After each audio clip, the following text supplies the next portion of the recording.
Hey guys, and welcome to the space that gives you inspiration on work, job, career, purpose, hustle, business, and all of that financial stuff, and marriage, life, homemaking, love, relationships, parenting, raising children, and balancing both worlds. Welcome. The feedback though. All the girls in relationships are in my DM like, girl, thank you so much. Guys, you're my pips. I really wish I was still in that place where I was being courted, but no, I'm not. I'm deep in the marriage thing, okay? And so today, I'm talking to the girls who got a ring on it, yeah? The ones who have arrived. I'm telling you, it's until you're inside here that you're like, yeah, no, this wasn't arriving. No, we haven't arrived. So grab your cup of coffee. I'm having a protein shake. I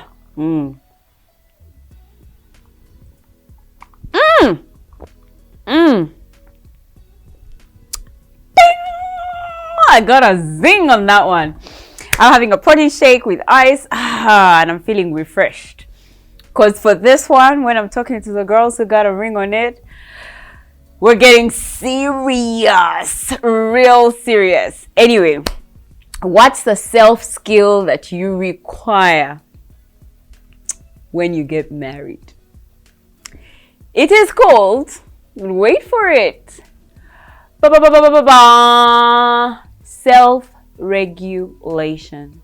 Yeah, that's a one self-skill that I wish someone told me I needed when I'm married. So what's self-regulation? It's the ability to regulate your emotions, your thoughts, and your behavior effectively in different situations. The ability for you to control yourself. Guys, to manage thine self-management, self-control, self-regulation is a self-skill that you need when you're married. Because girl, if you're married, you know what I'm talking about. No, but anyway, not to scare those of us that are single and that are in courtship. But when you've gone through, for some of us who jumped in and no one warned us, like I have warned some of you. For those of you who've been warned and, you're self-aware, you've self-preserved, marriage will possibly be easier. But for those of us who did not, you know what I'm talking about. You need self-regulation. Managing your emotions, your thoughts, and your behavior. Not your feelings, guys. Please note that I've not said feelings because you really can't control your feelings. But to get a feeling and then control the emotion, control your thoughts about it, and then control your behavior. That's what you need. Now, why exactly would you need self-regulation? I would like to make an announcement to you. And I think I discussed this with a friend of mine after she'd had a divorce. And one of the things that she was telling me, so can I be honest with you? I do like to talk to people that have had a divorce. Why exactly? Is so that most times they're able to let you know what mistakes they made. And so it kind of forewarns you. So, while people say don't talk to divorcees and stuff like that, I speak to them, but from a positive place, especially those who are divorced and they're still positive. I like to hear them out. Anyway, so I was speaking to her and she said the one thing that she didn't realize is that when, you know how they say a marriage is made of 3 strands, 3 cords, you, your significant other, and God. So I kind of feel like it's like a 2-strand. Like based on what she told me, it's a 2-strand. Why? There's a third person in your marriage. Like there's an existence of a being when you and your partner come together. I don't know how, I'm hoping I can explain it really well in this video. There's who you are when you're with your partner. You become something. Like, you can fight the thing that brings a lot of friction in a marriage is you keep fighting to be yourself when the other person is there. But the truth is, there is a third person. There's a person, there's this being that is as a result of the two of you being together.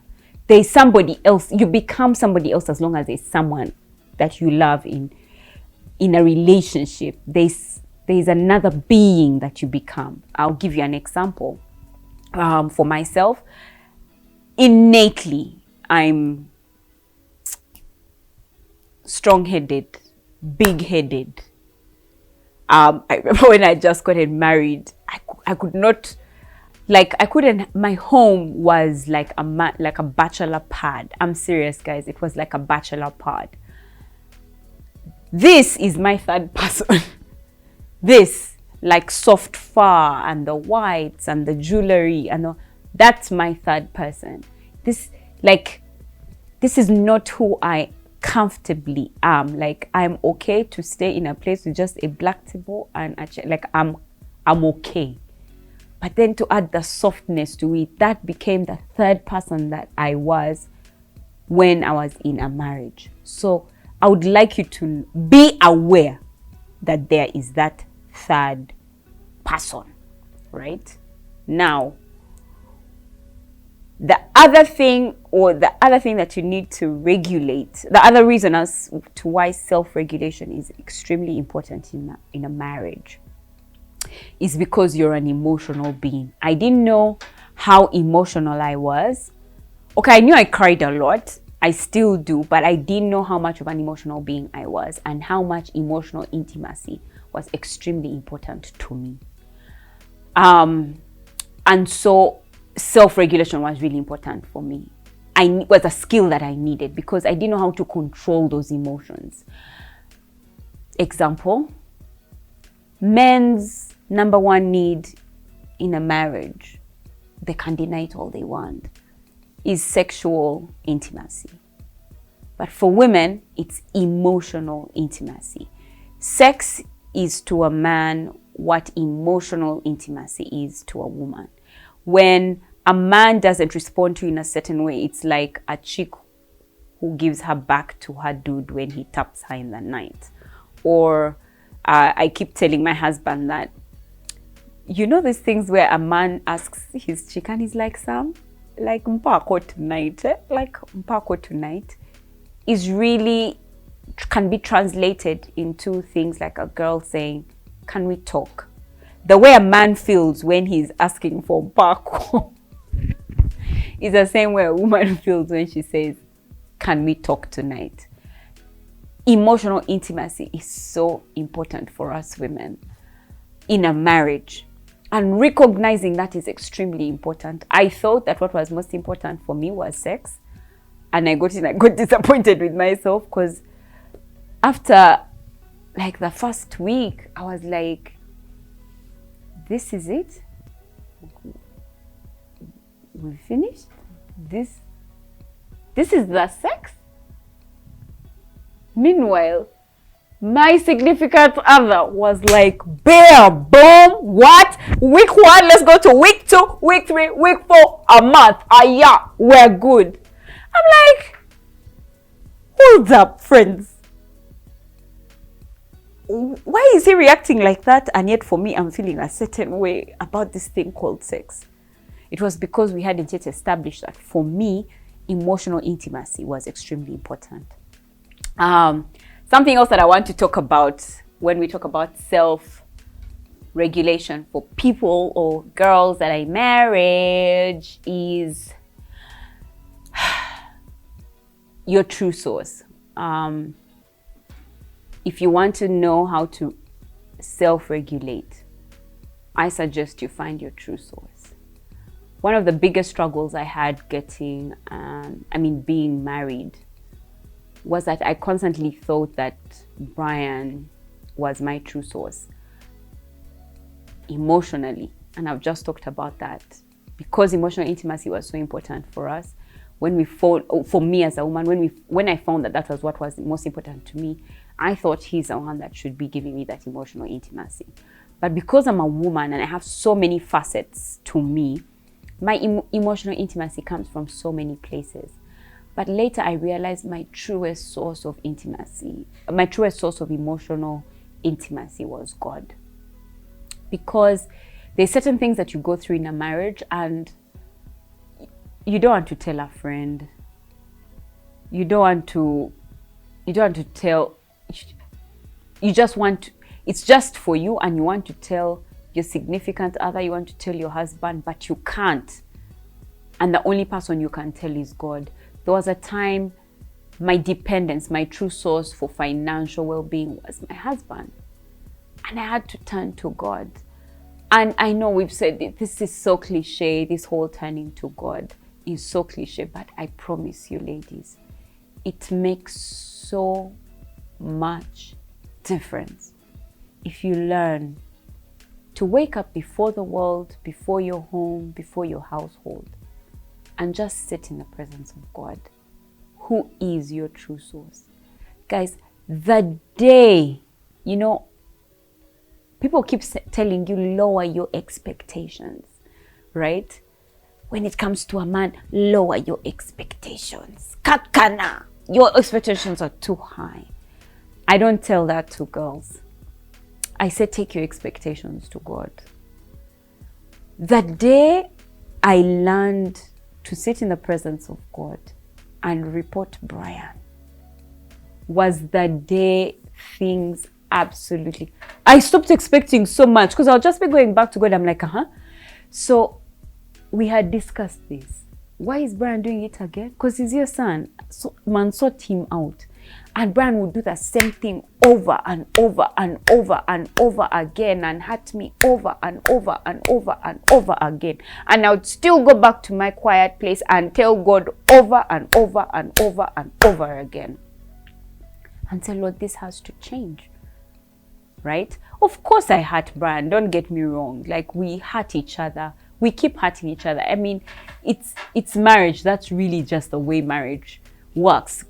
Going through the emotions, especially going from the drama stage into the discovery stage. Those, I told you guys before, those two stages, man, they rocked our marriage, right? So those two stages were where I learned that my true source was God. I could not be there and then I'm telling Brian, why didn't you do this? You should have done this. Like, man, that expectation absolutely went when I learned how to report to the right person. I would go back to God and I would scream and I would say, but Lord, can't you see this? Can't you see what he just did? And he did it yesterday, he did it today, he has done it again. Why don't you change it? Because the one thing I realized coming from courtship is you can't change nobody. The only person you can change is yourself. And the only person that can change somebody else is God. The day I learned that, even Brian was so much happier. You guys see us laughing in Ride with the Mulondos. The truth is, it came from far. People tell us, couple goals, I wish we were like you. And I'm like, friends, if you know what we went through, right? So just learning. And you see, the thing about men is, to be honest, sometimes I wish I was a man, because men don't go through all of these things. Like, I feel like Brian reached ahead in the marriage way before I did. Like, for him, he was happy. Me, I still had emotions to go through. You understand what I mean? So, if ever you're feeling like it's your partner that needs to change, I want to tell you that men are ahead, right? And us women are the ones who have to work through our emotions. And that's why self-regulation is extremely important for you in a marriage. Yeah. So, yeah, there's that. Then the next one, which was like my latest learning, I did a femininity course because, like I shared before, I'm like a man. Friends, girls, I deal with life like a man who has emotions and estrogen. I have high levels of testosterone scientifically. I really actually do. Like when you test my hormones, I really do have high levels of testosterone. So it made sense for me to go and learn how to be a woman. Please don't laugh. But seriously, I really did go. I'm seeing all my peeps here around here laughing at me. But yeah, I really did need to go. I used to fight a lot with my baby brother, who actually is behind the camera. Because I had such testosterone. Like I was high on testosterone. So I actually did go to a course by a friend of mine. She's not doing it anymore, unfortunately. But I needed to do a femininity course to revive the feminine, to find the feminine side of me, to find the little girl inside me, to find the woman, to find the lady inside me. Now, can I be honest with you guys? It's one of the hardest things. Learning to wear jewelry and to have some makeup on and to smell good and to have a soft, nice voice. Everyone's laughing at me. Oh my gosh, guys, they're laughing. But anyway, like when Brian comes in, my voice reduces to like an all-time low. I talk slow. I talk slower. I'm softer. I'm not as fast. I'm slower. Do you click? Now, I did an experiment to see if this femininity thing works.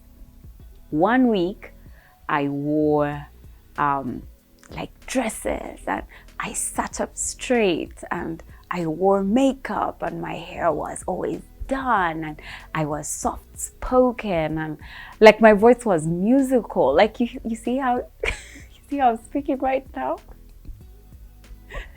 Guys, my cameza multiplied by 4 in terms of the amount and in terms of the frequency. And that week I'll never forget because Brian said to me, he said, I feel like I have a crush on you. Like he had a crush on me. And he was like, honestly, I have a crush on you.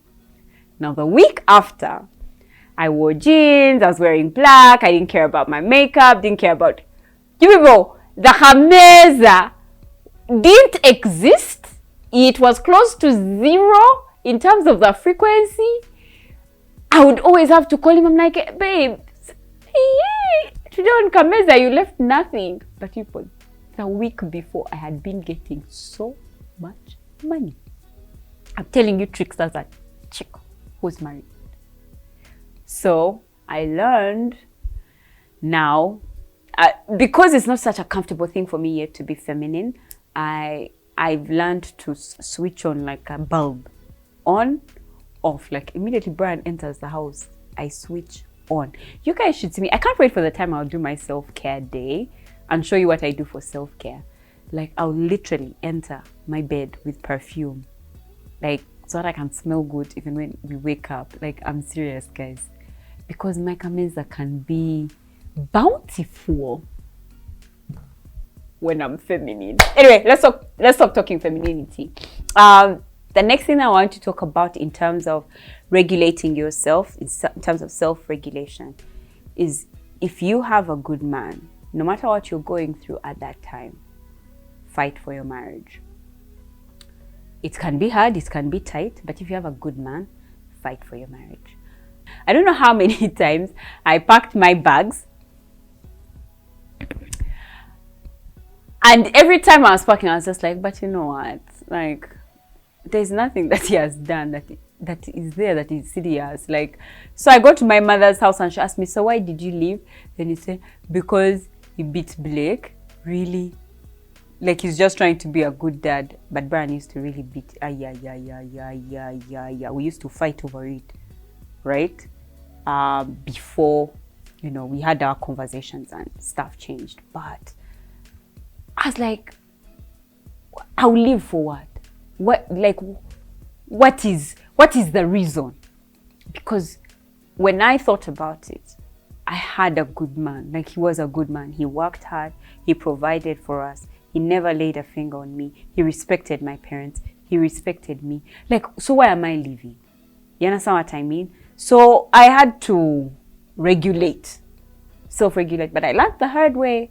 I really learned the hard way. So self-regulation. If you have a good man, fight for your marriage. And then the last one, and I think for me the most important one in regulating your thoughts, your emotions, and your behavior is not to lose yourself.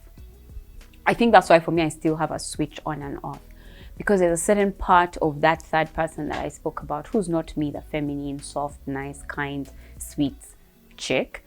That's not really me, but my real self is not gone. Like, once I walk out of that door, the real Manuela comes out, the real one. But I've not lost myself. I've seen so many women lose themselves, and when I say lose themselves, I say in their desire to be a helper to their husband, they've lost who they are. I keep getting reminded of the Proverbs 31 woman. The Proverbs 31 woman, the man never ever celebrated her for being with him, for being behind him, for supporting him. No, he sat at the gates and celebrated her for doing trading, for taking care of their home, for taking care of the children, for buying land. He celebrated her for her, not for who she was to him. No, he celebrated her. There's no time that in Proverbs 31 they talk about the chick and what she did for that guy. No, it wasn't there. So I learned really quickly that it's important for me to stay true to who I am. And so that division of myself that I've talked about, the switch on and the switch off, when I walk out of the door, I'm your typical girl fighting my hardest to be the Proverbs 31 woman. When I'm inside our home, especially inside our bedroom, I am fighting my hardest to be the Song of Solomon woman. The Song of Solomon woman is the woman to the man. And he keeps it secret and it's to himself. He doesn't go to the gates like the Proverbs 31 woman. No, it stays within him in the confines of their union, that he talks about the woman that she is. He's not going to talk to his friends about how soft and sweet and darling his wife is. He will only talk about his wife to his friends in reference to her being the Proverbs 31 woman. At the gates is where he will talk about her. That's where he talks about his Proverbs 31 woman. But his Song of Solomon woman is in the secret place. So self-regulate. Regulate your emotions, your thoughts, and your behavior in your marriage. Do you like this stuff? Like the video, comment, share, subscribe if you've not yet subscribed, and watch the ad at the end of the video. See you guys. Bye-bye.